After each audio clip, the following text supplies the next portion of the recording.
Hi, and welcome to Guru Grit. Today I really want to talk to you about some basic core tenets of manifestation and how you can just make life on earth slightly more pleasant for yourself. I'd like to discuss confidence, trust and confidence. To have confidence in oneself. Why this helps manifestation. Because people who are confident have high expectations. Now, usually you'll see people who get everything they want out of life rub us the wrong way.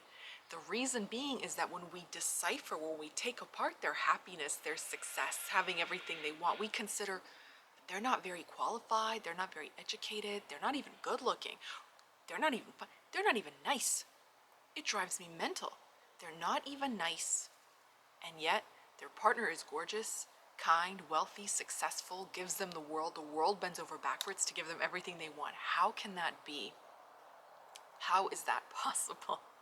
And then there's millions of people who are friendly and talented and amazing and they can hold a tune and and they're just kind of like drifting or getting by. What is up with that? The key is this.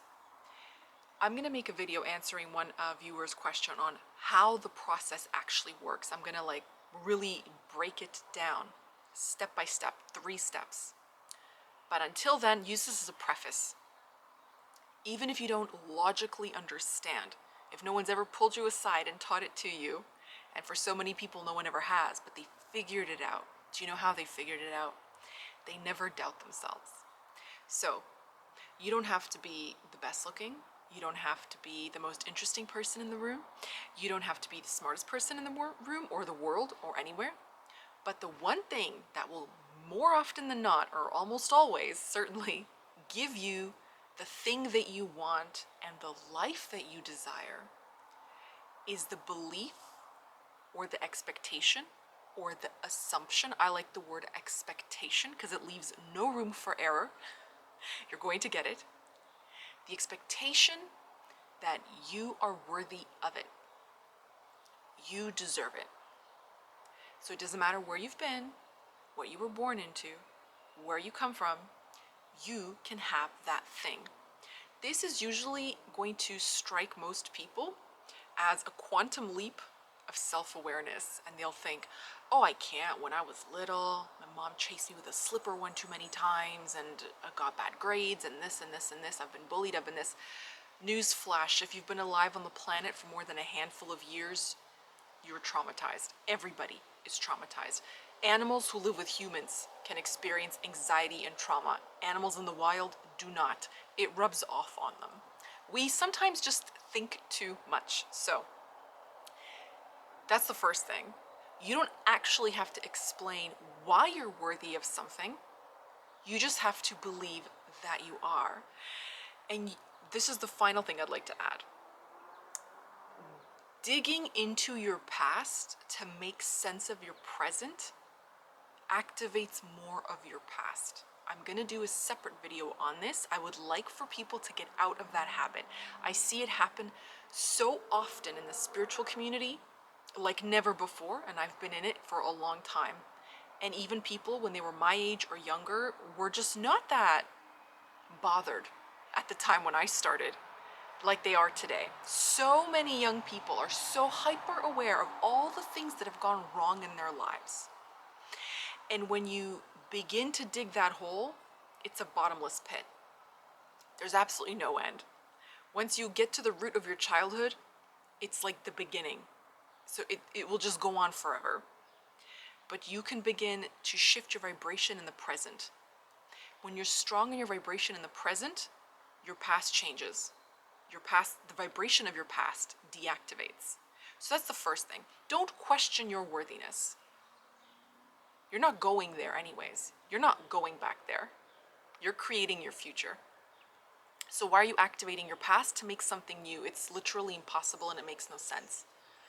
To talk about your past, to talk about your inner darkness, your demons, whatever you want to call it, brings more of that into the present and therefore the future, because you're just going to have more of it to observe. So focus on the now of what makes you feel good. Don't question your worthiness.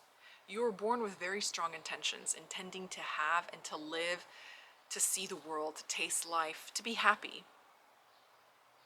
So why are you deliberately making yourself unhappy to justify your worthiness? You're so free.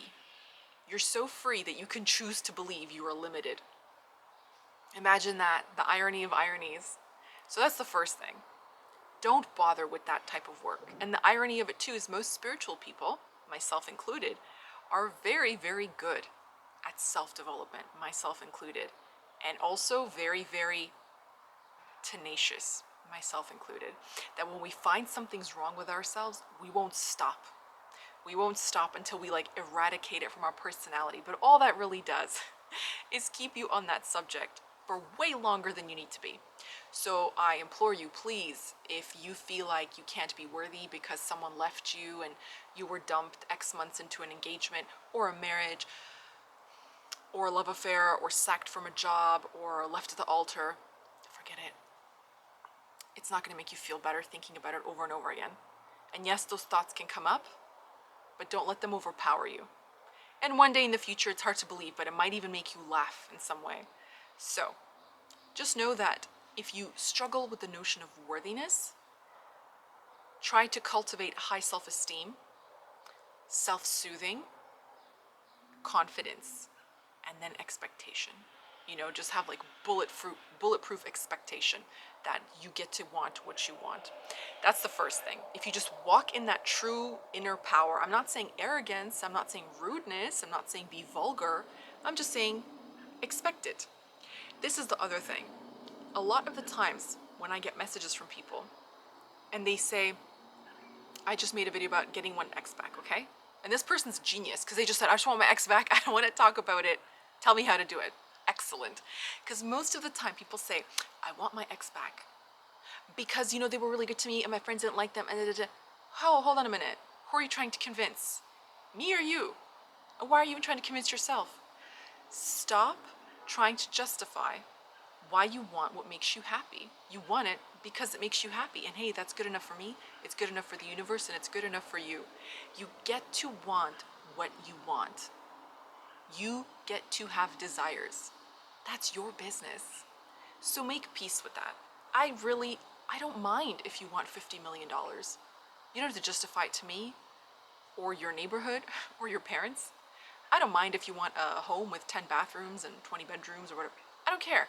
Good for you. You want a fleet of Rolls Royces in front of your house that you barely have time to drive any of them? You get to want that. Go for it. It doesn't matter.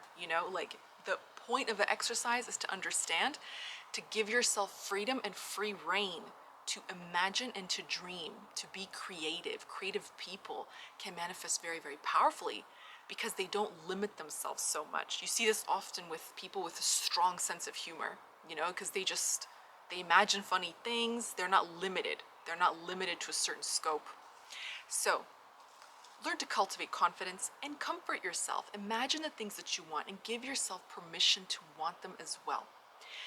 The more confident you are, the less likely you are to justify your desires and explain them to other people and even speak them to other people. Because when you trust yourself, which is the third element, when you trust yourself, then you have no need to even tell anybody else anything. You just know it's between you and yourself and existence, and that's good enough. So I really hope that this helps clarify a few things, because from so much of the overwhelming messages I get, people say this isn't right, this isn't true, it gives people false hope, it's not fair, and one person in particular wrote something to the effect of, it's not fair to teach people about wanting things that they will most likely never achieve.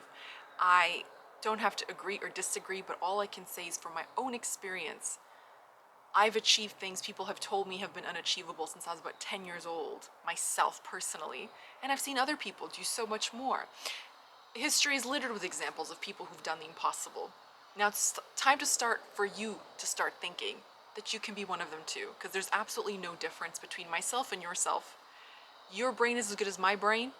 It has a mechanism, it functions, your heart pumps blood like my heart, you have a soul like I have a soul, and you have access to everything just like I have access to everything. There's absolutely no difference. The difference is you. If you think it's limiting, if you think it's unfair, if you think it's this, that, the other, then you don't get to see the evidence of that. If I'm neutral, then I will probably see the evidence of that because I don't have strong negative belief. If you're excited and happy and can't wait, then you probably get to see evidence of that as well. Thank you so much. I hope this has been helpful, and I'll see you next time.